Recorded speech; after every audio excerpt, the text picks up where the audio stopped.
So napakalakas ng hangin dahil maparating na po yung ulan. So ang ulan ay galing sa bukid.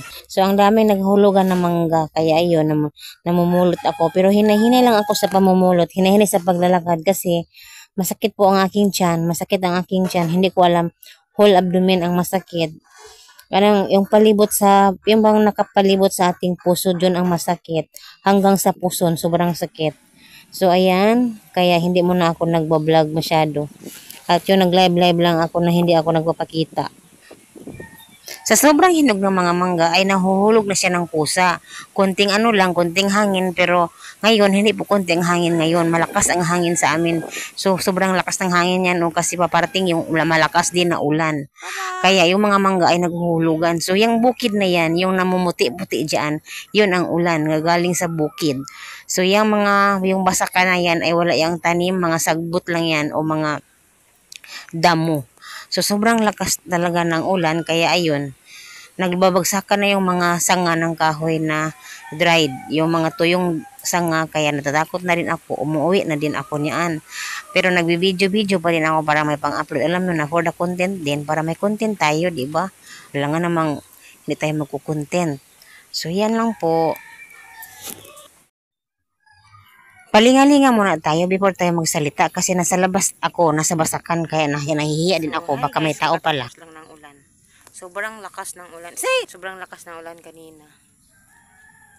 So ayan, sobrang lakas ng ulan kanina, as in malakas na malakas.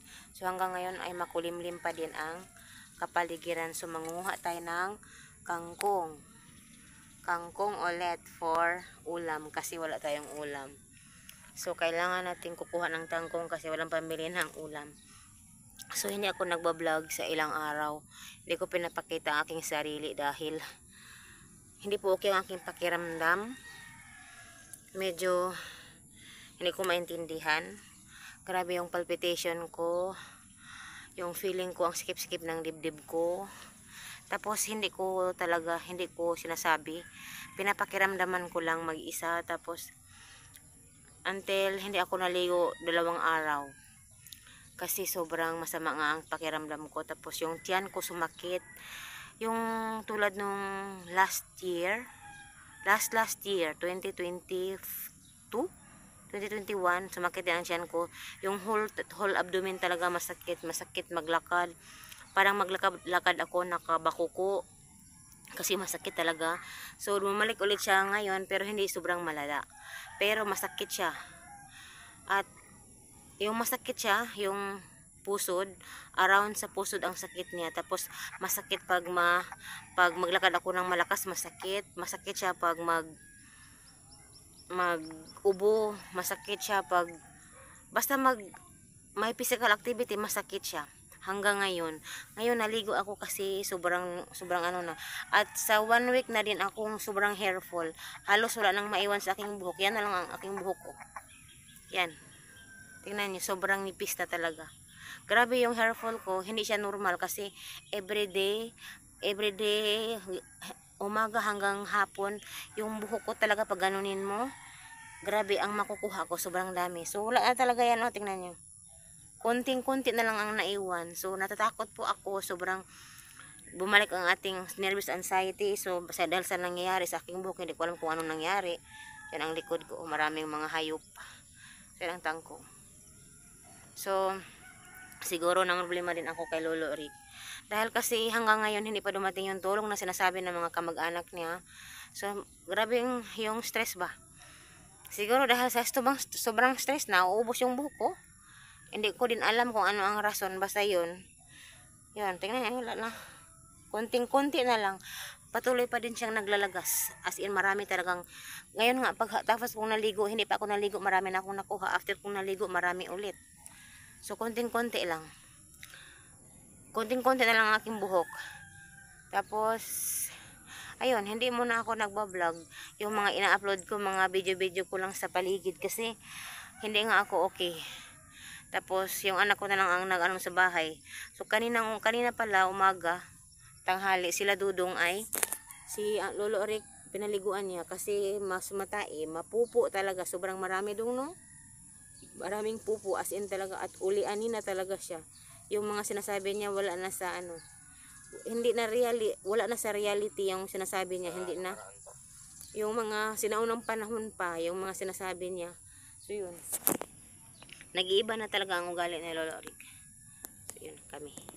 Manguha kami ng kangkong para ulamin. Kasi ang daming kangkong diyan. Puros kangkong yan, oh. Yan. Yun. Kangkong lahat yan. Tapos ito pa. Kangkong pa yan. So itong palayan na ito, hindi ito ginagamit. Hindi ito tinatrabaho ng may-ari. Matagal na, ilang taon na. Wala pang, simula pandemic. Yung wala pang pandemic, hindi na ito tinatrabaho. Tapos nag-pandemic, namatay yung may-ari, yung lalaki. So yung naiwan, yung babae, hindi na siya tinatrabaho. Doon din sa kabila, yung pinupuntahan ko sa kabila, yun din kasama din ito. Sa kanila din ito lahat, hindi na tinatrabaho. So ginagawa na itong pastulan, ayan. Wala oy. So yun lang ang mga latest update. So, sobrang stress siguro. Grabe yung tiyan ko talaga. Ang sakit niya, parang maglakad ako, mahina lang. Tapos mag-ubo ako, kailangan. Tapos pag magtulog ako, magkahiga, kailangan mahina lang din ang paglihok. Kasi pag ako, bigla sasakit din ang tiyan ko. Parang masakit yung buong abdomen ko na hindi ko maintindihan bakit. Masakit siya pag So si Lolo Rick nga, pasalamat ako sa kapitbahay ko dahil yung kapitbahay ko ang lagi kong natakbuhan pag walang para pagkain ni Lolo Rick. Doon ako tumatakbo, doon ako nanghingi ng pagkain, ng ulam para kay Lolo Rick.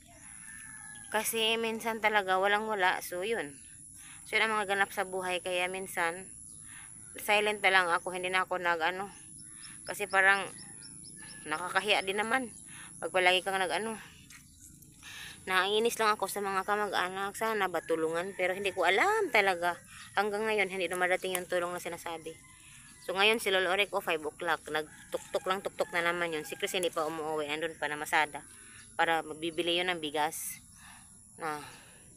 Ang mahal pa ng bigas ngayon, hindi ko alam bakit sobrang mahal ng bigas. Imbes, nung time ng yung presidenteng una, before ngayon, ang bigas lang, 45, 40. Ngayon, 60. Hindi ka talaga makabili ng 60 talaga. Sobrang mahal. So, sobrang green ang paligid kasi ulan ng ulan niya. So, ito ang ating tangkong. Ayan.